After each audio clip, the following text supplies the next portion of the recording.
The next contest of the Better Photography Weekly Challenge is On the Other Side of the Mirror.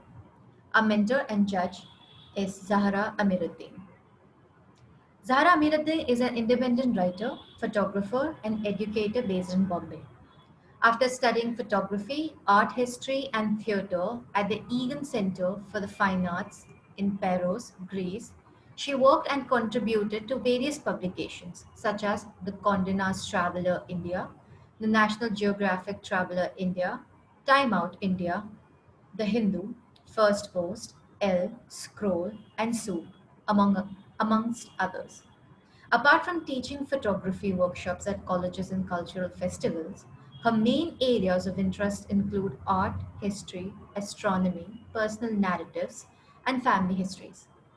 Her greatest thrill has been assisting Brandon Stanton of Humans of New York during his trip to India and working with a team of scientists at the lunar crater in Maharashtra. Hi, Zara. Hello. How? Thank you so much for inviting me. For starters, I think in my journey of photography, I began noticing reflections.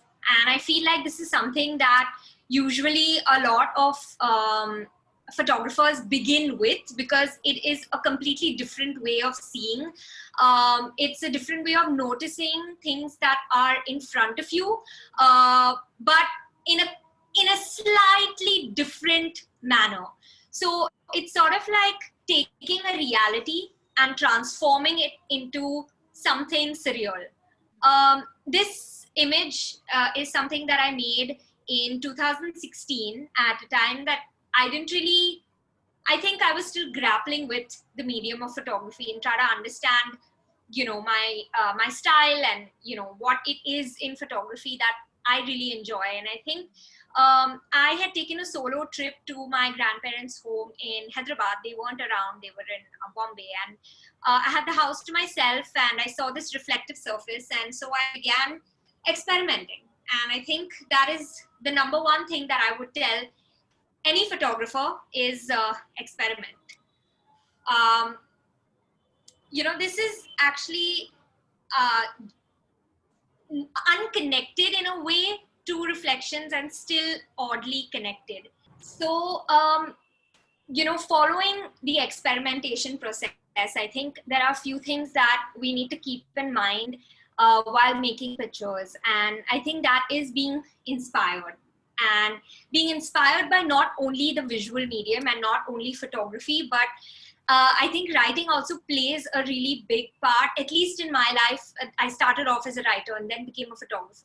And it really influenced my ways of seeing. And I was reading this very famous novel called 1984 by George Orwell.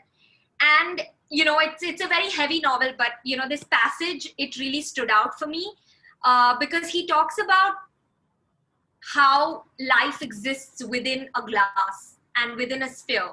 So I thought it would be inspirational to hear. So I'll just read it out. The room was darkening. He turned over towards the light and lay gazing at the paperweight.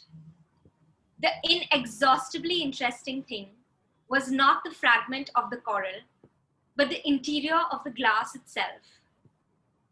There was such a depth of it, and yet it was almost transparent as air.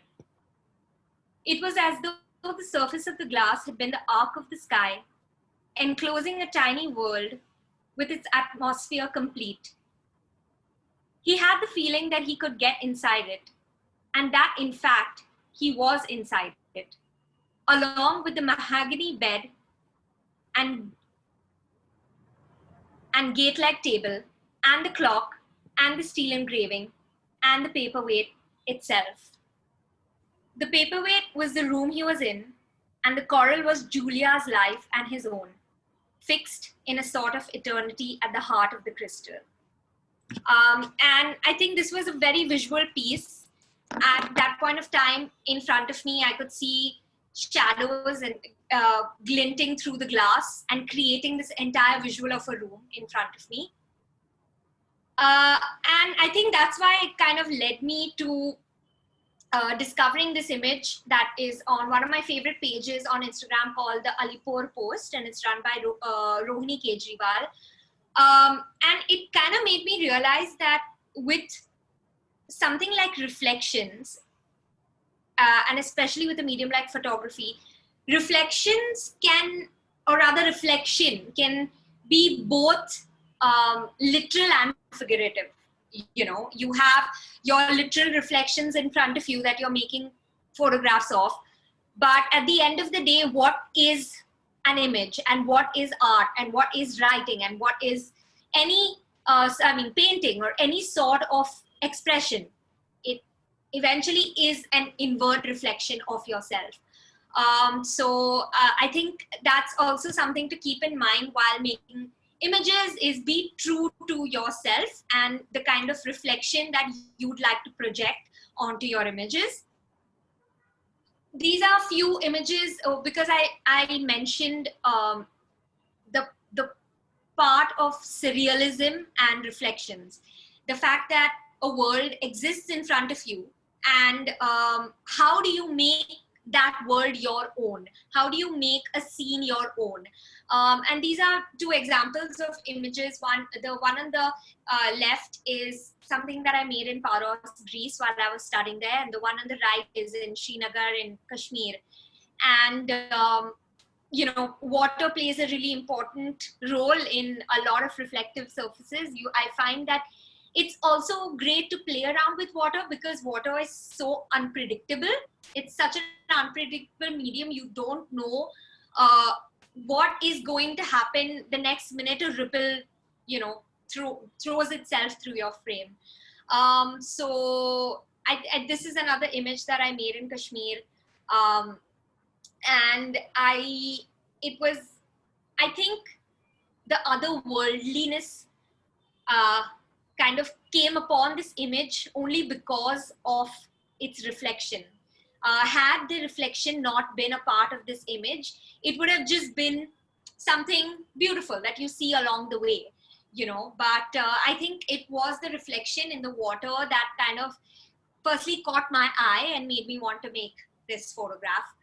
I call this one the Upside Down because it reminds me of the Upside Down in Stranger Things, for whoever watches it. And now getting to, the kind of what they term as masters in photography, people who had a very important influence in photography. And so of course, how can we not have a conversation of Henri Cartier-Bresson and this extremely famous image that he made in 1932, and it's called Behind the Gare Saint Lazare.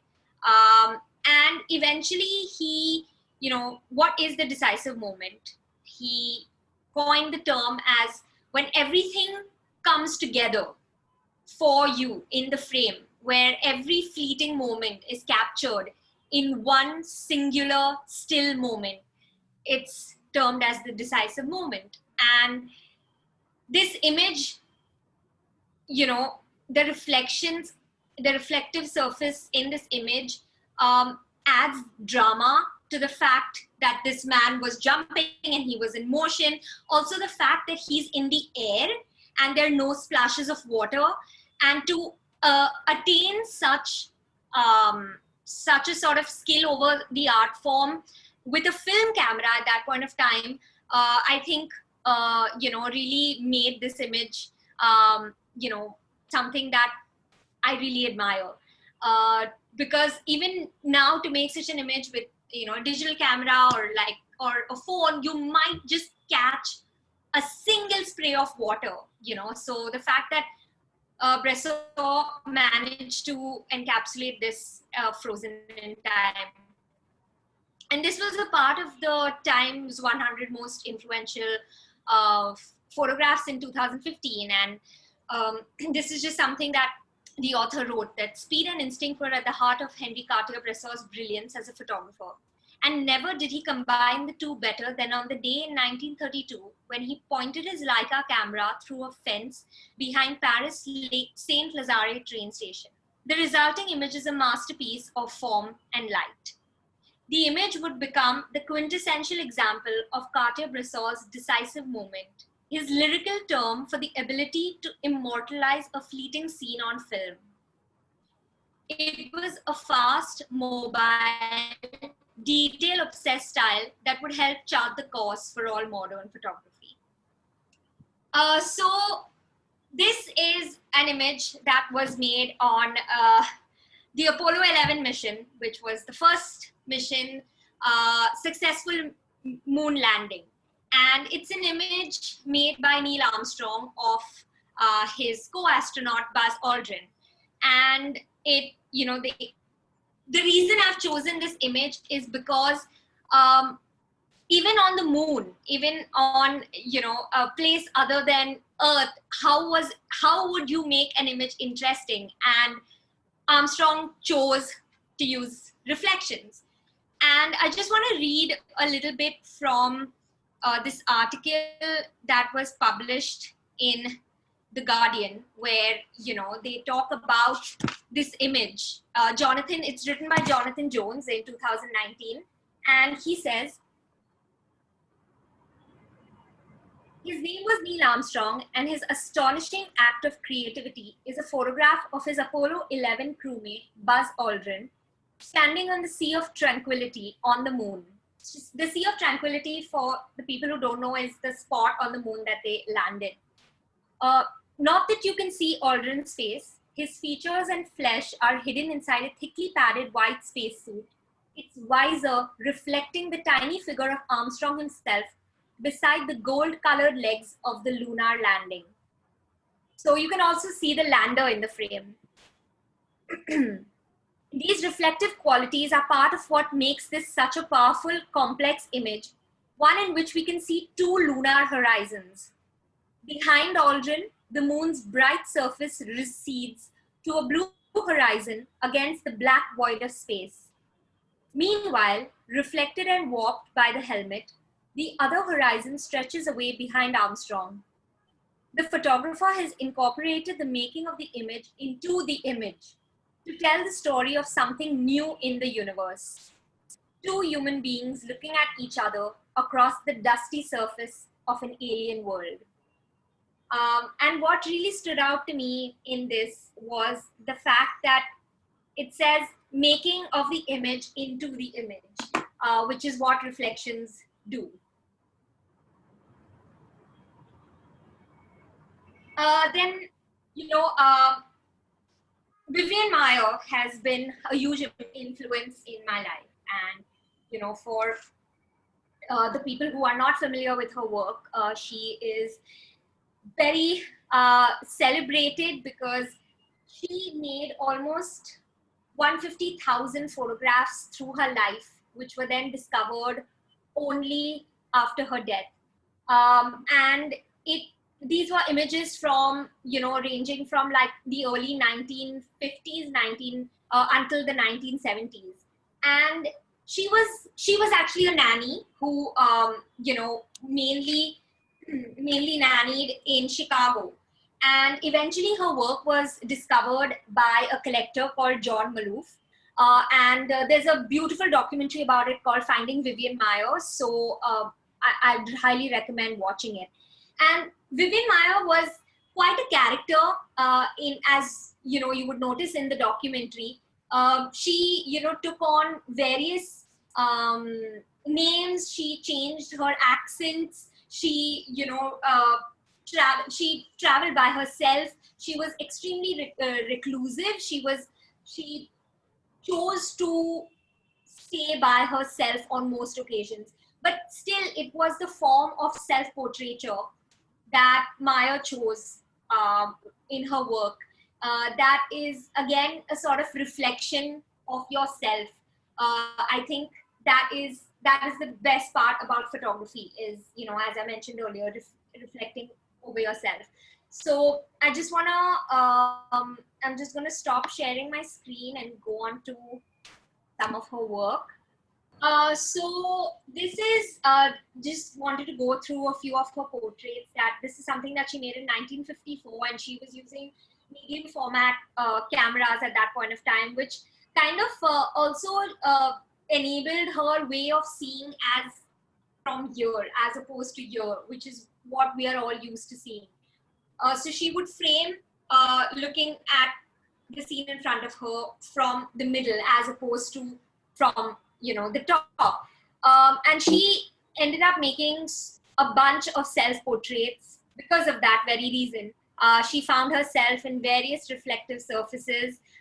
Sometimes she would use mirrors in the background, and then she would use the glass in the foreground to enhance the reflections. So that's another way of playing with reflections. Use layering, like as Vivian has done in so many of these really spectacular images.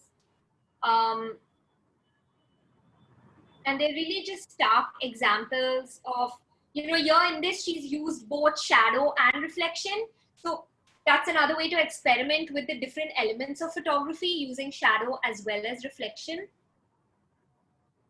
She often, interacted with her subjects and, asked them to, for somebody who was so, to herself, she really did enjoy speaking with the people that she interacted with.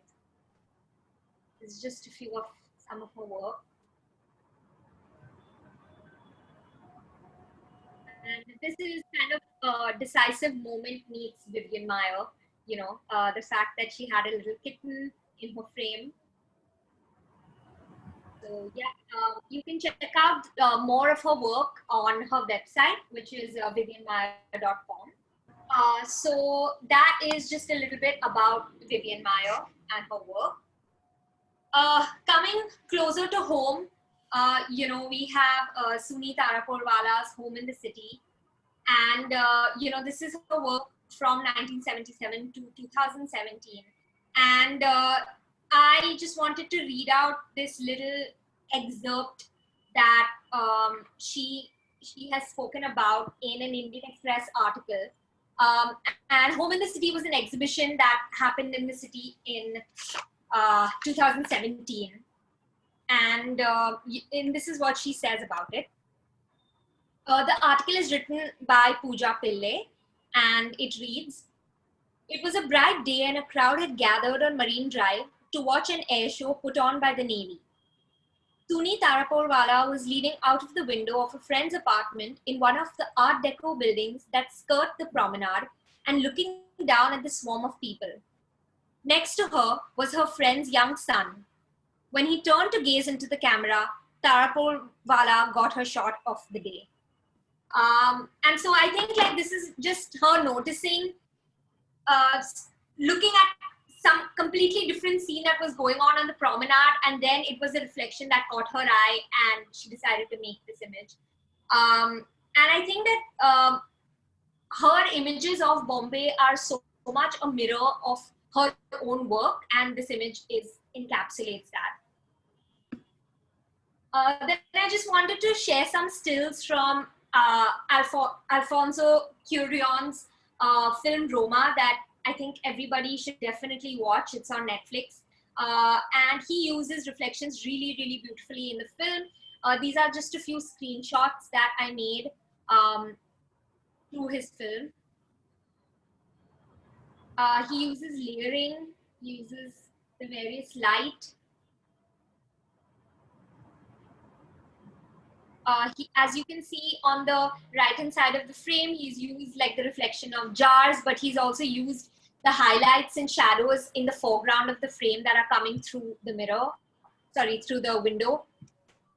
Of course, using rear view mirrors is a great way to make photographs, because it kind of gives you an idea of the front of what's happening in the front, but encapsulated by the person in the car as well.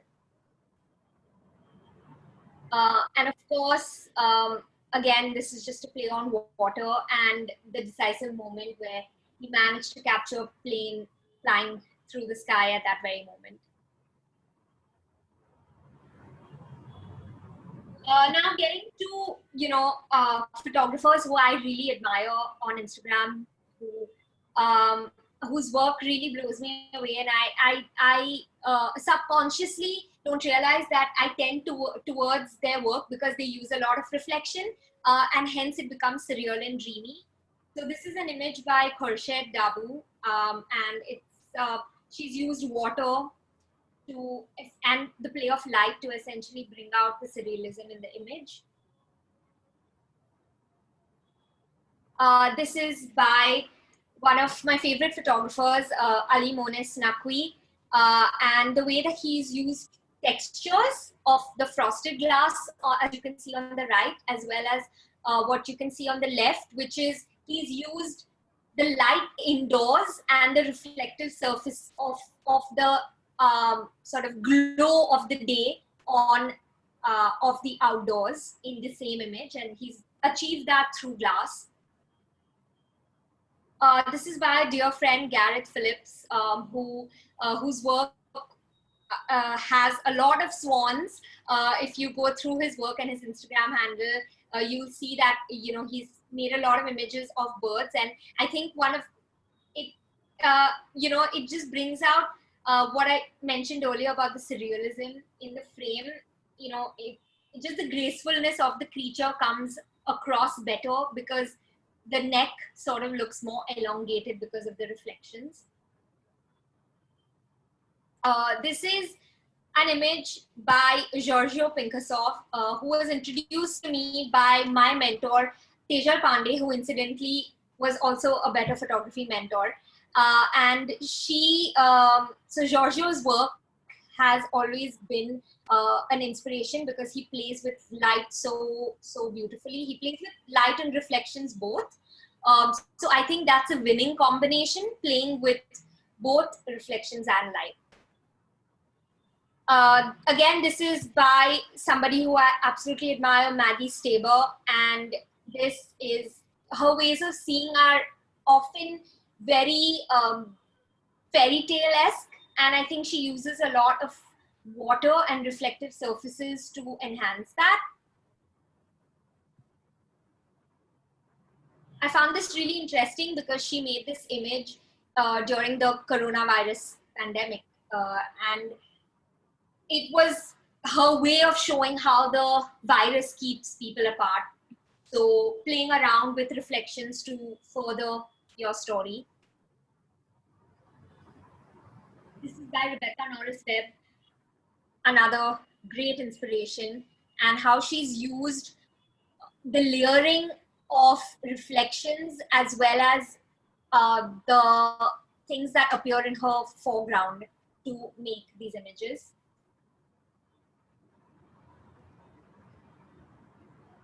These are images by a dear friend Nilanjana, who really loves playing with mirrors, and we've done a bunch of virtual shoots online as well. And this is how you can take self-portraits in a very interesting way, because she has made an image of herself, but then she has also projected that image in the mirror or in the glass. So just the positioning, play around with positioning of an external mirror to get your reflections. Then coming to my ways of seeing, I think in this segment, I'm going to talk less and let you all see more. But like I said earlier, I'm drawn to reflections, and this is an image that I made in Paros in 2015. These are self-portraits. The one on the left is in Bombay at Fort.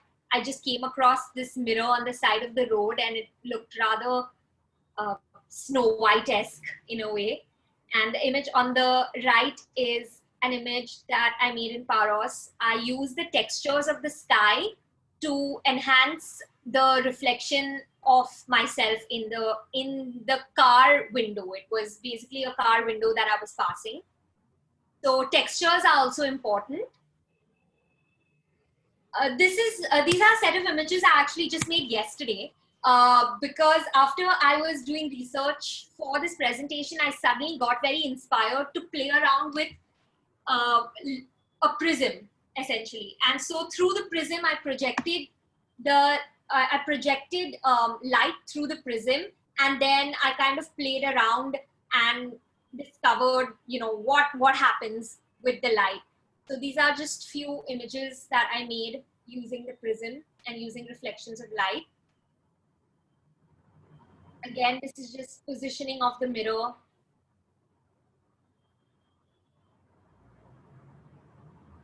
These are 3 images that I made in Paros on 3 different days at 3 different times. So maybe you can play around with the same point in your homes or wherever you decide to make images. You can experiment with the light that's falling on the reflective surface at different parts of the day. Look for sunlight. Wherever you are, look for sunlight. If of course that is you choose to make the images in sunlight and not at night. Look for the sun and play around with the sunlight pouring in, because at the end of the day, I don't think there is anything that comes close to natural light, for me as a photographer at least. So use the natural light, use the available light that's around you. Like I said before, play around with textures. So it could be textures in the foreground of the frame or the background of the frame, and see what kind of comes of it.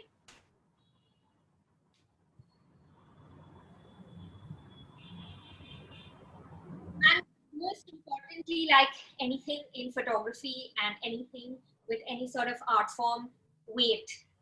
Wait for the image to come together, because that's exactly what I did when this image sort of presented itself in front of me in Srinagar. I was just staring out at the absolute serenity at that point of time, at the lake, and I was just kind of blessed to have this flock of pigeons just fly by. So wait, and I think that is what the biggest advice I would leave you guys with.